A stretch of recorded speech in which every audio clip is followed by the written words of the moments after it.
বন্ধুরা তোমরা কেমন আছো? আশা করি ভালোই আছো। আমি শেখর। আমি আজকে বিকেলবেলা চলে এসেছি এই নীতিশদার খেজুর বাগানে। তা দেখো কত খেজুর গাছ, প্রত্যেকটা খেজুর গাছ কাটা হয়েছে।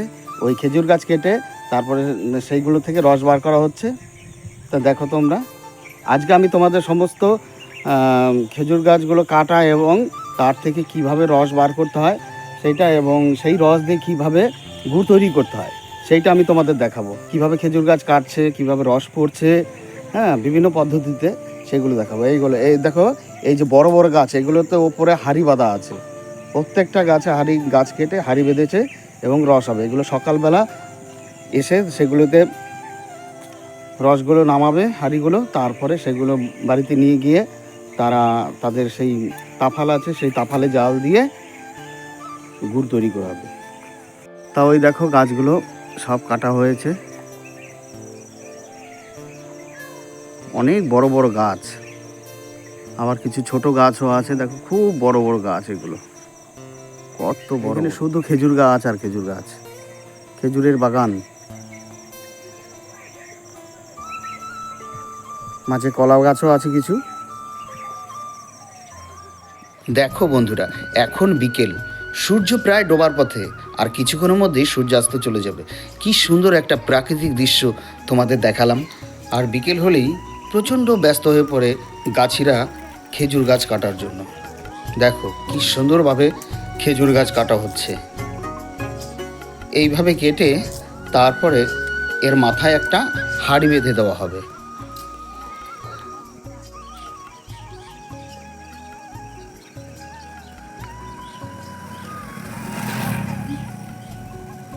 দেখো বন্ধুরা, চারিদিকে খেজুর বাগান, শুধু খেজুরের বাগান। কিভাবে খেজুর গাছ কাটা হচ্ছে, কিভাবে খেজুরের কেটে রস বার করা হচ্ছে, সেটাই আজকে তোমাদের দেখাচ্ছি। দেখো ওই দেখো, ওপরে খেজুর গাছ কেটে তারপরে সুতো বেঁধে দেওয়া হয়েছে, আর এই যে নিচে এই যে হাঁড়ি, এই হাঁড়িতে সব রস পড়ছে। ওই দেখো,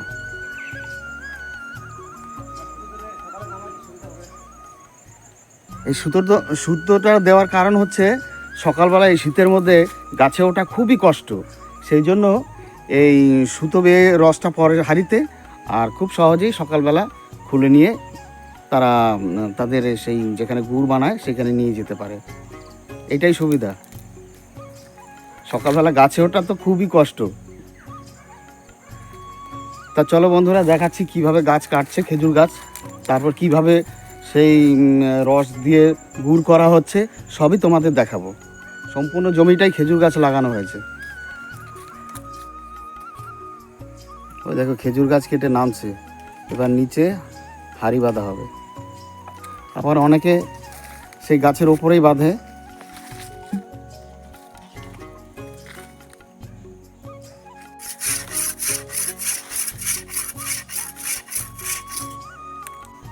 যেটাতে খেজুর গাছ কাটা হয়, যেই কাস্তেটা দিয়ে, সেটাকে ধার করা হচ্ছে বালি দিয়ে। তারপর একটা কাঠের ওপর সেটাকে ঘষতে হচ্ছে, ঘষলে প্রচণ্ড ধার হয়। কটা গাছ কাটার পর এরকম ধার দিতে হয়? ওই 10টা 12টা 15টা, ভালো দা হলে 20টা 25টা করে কাটা যায় এক ধারে। এগুলো তো সব বাইরে থেকে কিনে আনতে হয় না? হ্যাঁ, নদিয়ার থেকে, দেবগ্রাম। দেবগ্রাম থেকে এই ইয়েগুলো কিনে আনতে হয়, কাটার যেই গাছ কাটার দা। সুশান্ত কর্মকার। সুশান্ত কর্মকারের কাছ থেকে খুব ভালো বানায়।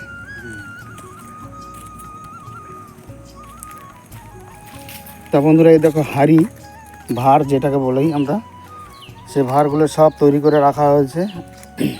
এর ভেতরে চুন দিতে হয়, চুন দিয়ে রাখলে রসটা মিষ্টি হয় এবং পরিষ্কার থাকে। আমি দেই না, অনেকে দেয়, আবার অনেকে দেয় না। অনেকে আবার আগুনে পোড়াতো, আগে আগুনে পুড়িয়ে রাখতে হতো এই ভারগুলোকে, হাঁড়িগুলোকে। দেখো বন্ধুরা, গাছি ভাইরা একটা মোটা রশির সাহায্যে নিজের শরীরের সঙ্গে আর গাছের সঙ্গে জড়িয়ে, গাছের সঙ্গে পা রেখে দেখো কিভাবে গাছে উঠছে। ওইগুলোকে যেন কি বলে, ওই যে সাদা সাদা হ্যাঁ না, ফেনা। আচ্ছা, ওইখানে সেই রস পড়ে যাওয়ার পর তারপর 2-3 দিন এরকম ঘন সেই সাদা সাদা ফেনার মতো জমে। গাছ হ্যাঁ, গাছ বলে ওটাকে। কতদিন অন্তর অন্তর কাটো নীতিশদা গাছ? 5 দিন 5 দিন অন্তর? পর একদিন। আচ্ছা, 5 দিন পর একদিন। আবার ঘুরে ঘুরে আবার সেই পজিশনে আসবো, আবার 5 দিন পর। 5 দিন পর একটু টান খাওয়ালে গাছটাতে রসও ভালো হয়, রসের মিষ্টতা ভাবটাও ভালো থাকে, খুব সুন্দর মিষ্টি হয় রসটা, পরিষ্কার রস। পাশে আখ লাগানো হয়েছে জমিতে, শুধু আখ, সেই লাল লাল এক ধরনের আখ হয়, সেই আখগুলো। এই আখগুলো আরেকটু বড় হওয়ার পর কেটে এগুলোকে সেই মেশিনে রস বার করা হয়, সেই রস বের করে বিক্রি হয় সেই আখ। দেখো বাগানে কত হনুমান, অনেক হনুমান বাগানে। ওরা দেদের আনন্দ মতো সেই কলা খাচ্ছে। কলা গাছ আছে না, কলা বাগান আছে, সব গাছ ভেঙে ওরা কলার ছড়া নিয়ে বসে পড়েছে। দেখো সব আমার দিকে আসছে, এক দল হনুমান।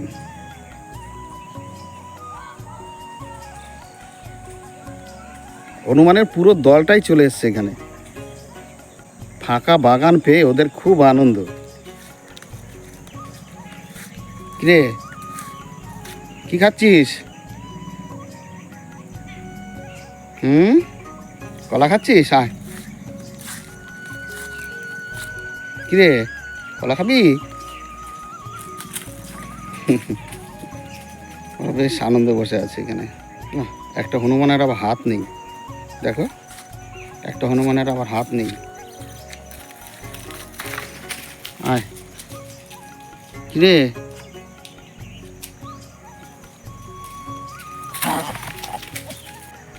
এই হনুমানটার হাত নেই, দেখো একটা হাত কাটা। কিরে,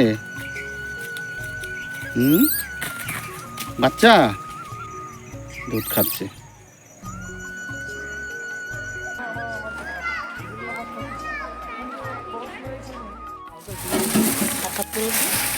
দেখো বন্ধুরা, তাফালে আগুন ধরে দেওয়া হয়েছে। খেজুর গাছের শুকনো পাতা, তারপরে কলা গাছের শুকনো পাতা, এগুলোতে আগুন ধরিয়ে এই তাফালের মধ্যে ধরিয়ে দেওয়া হয়েছে।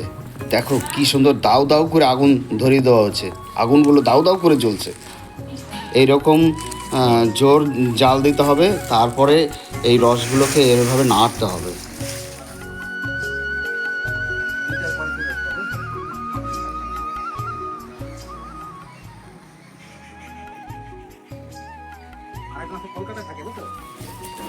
বন্ধুরা, এই যে রস, তাফালের মধ্যে রস রয়েছে, আমরা এটাকে তাফাল বলি। তা এই রসকে জাল দেওয়া হবে, তারপরে আগুনে জাল দেওয়ার পর সেটা আস্তে আস্তে গাঢ় হবে, গাঢ় হয়ে তারপরে এটা গুড়ে পরিণত হবে। যখন রং আসবে হলুদ হলুদ, তখন এই যে এইভাবে ঘাঁটতে হবে, তারপর সেটা সাজে দিয়ে গুড় তৈরি হয়ে যাবে, পাটালি গুড় খেজুরের।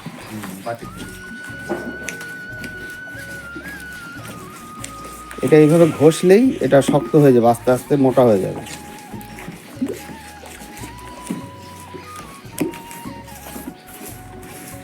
কি সুন্দর লাগছে, দারুণ সেন্ট, এত সুন্দর সেন্ট বেরোচ্ছে। এখান থেকে গুড় অনেক দূর দূর পর্যন্ত সাপ্লাই যায়, কলকাতা, শিলিগুড়ি, কলকাতার পাটুলি, এই পাটুলি।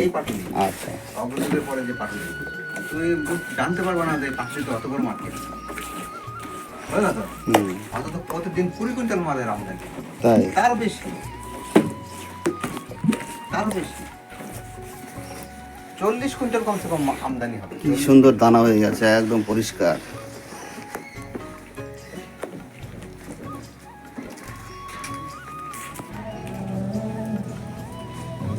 বন্ধুরা, গুড় তৈরি করছি,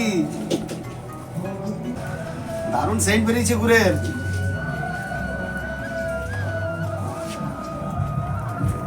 এই যে আমাদের নীতিশ দা, ওদের দাদা হয়, বন্ধুর মতনই প্রায়। হ্যাঁ, নীতিশ দার সেই গুড়ের কারখানায় এসেছি, তাই যে কত সুন্দর পাটালি গুড় তৈরি হচ্ছে হবে এইগুলো দিয়ে। এইভাবে অনেকক্ষণ ঘষতে হয়, ঘষার পর তারপরে গুড়টা গাঢ় হয়, ছাঁচের মধ্যে ফেললে সেই গুড়টা এই ইয়েটা গুড়ে তৈরি হয়ে যায়, পরিণত হয়। বাটিতে সব বাটির মধ্যে দিতে হয়, সব ওই হলুদ হয়ে যাবে, লাল গুড়গুলো ঘন হয়ে যাবে।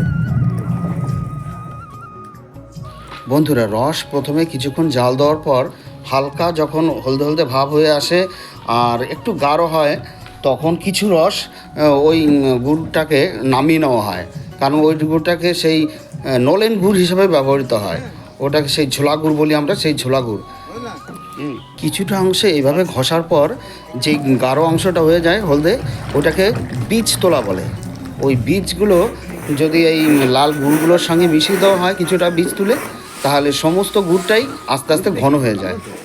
আমার এই গুড়গুলো প্রস্তুত হয়ে গেছে, এখন এইগুলোকে ছাঁচে ঢালা হবে।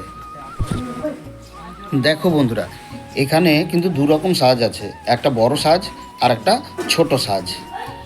দেখো কি সুন্দর লাগছে গুড়গুলোকে। এইগুলো হচ্ছে ছোট সাজ, এগুলোতে আগেই গুড় ঢালা হয়েছে। এখন দেখো এগুলো প্রায় তোলার মতো সময় হয়ে গেছে, এগুলো তুলে নেওয়া হয়েছে। দেখো দেখো এগুলোকে এখন তুলে নিয়ে এগুলোকে এখন ওয়েট করা হচ্ছে, ওয়েট করে তারপরে এগুলো প্যাকিং হয়ে মার্কেটে যাবে। বন্ধুরা, ওয়ান ফ্যামিলি ব্লগের আজকের এই ভিডিওটি তোমাদের কেমন লাগলো? আশা করি ভালোই লেগেছে। আর ভালো লাগলে একটা লাইক, কমেন্ট এবং সাবস্ক্রাইব করে দেবে, আর একটু বেশি বেশি করে শেয়ার করে দেবে। আর বন্ধুরা, তোমরা যে যেখানে আছো সবাই ভালো থেকো ও সুস্থ থেকো। নমস্কার।